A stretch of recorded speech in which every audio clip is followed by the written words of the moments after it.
In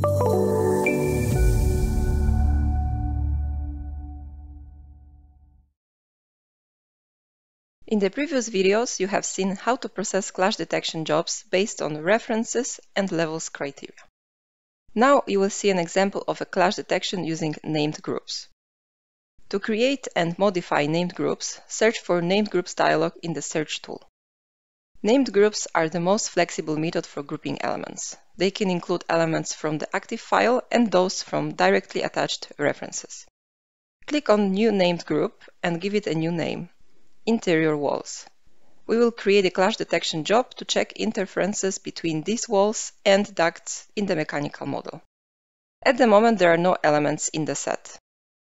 Click Add Elements and select all the walls of the building core.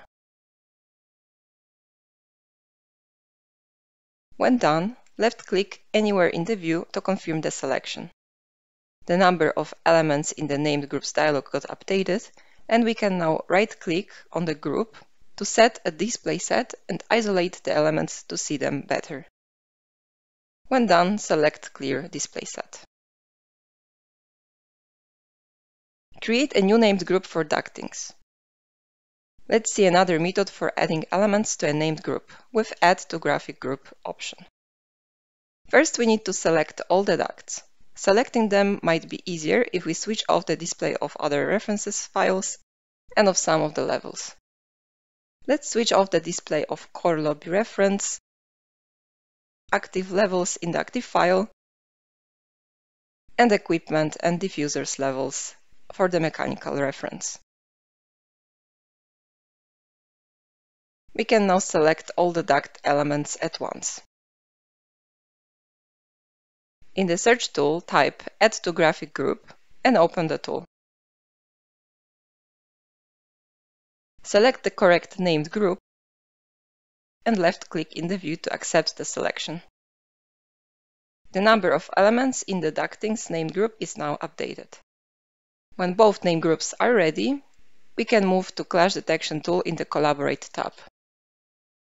In the Clash Detection dialog box, create a new job and rename it. Select the Named Group section and drag and drop them to set A and set B. Click the Process button to process a clash detection job.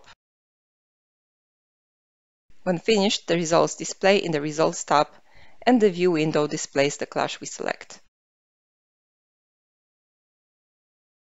To resolve these clashes, some openings should be added to the model.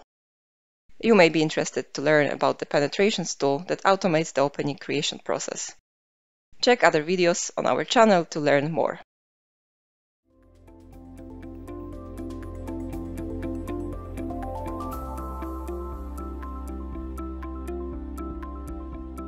If you found this video helpful, please give it a like. If you want to see more such series, consider subscribing to our channel. Thank you, and see you next time.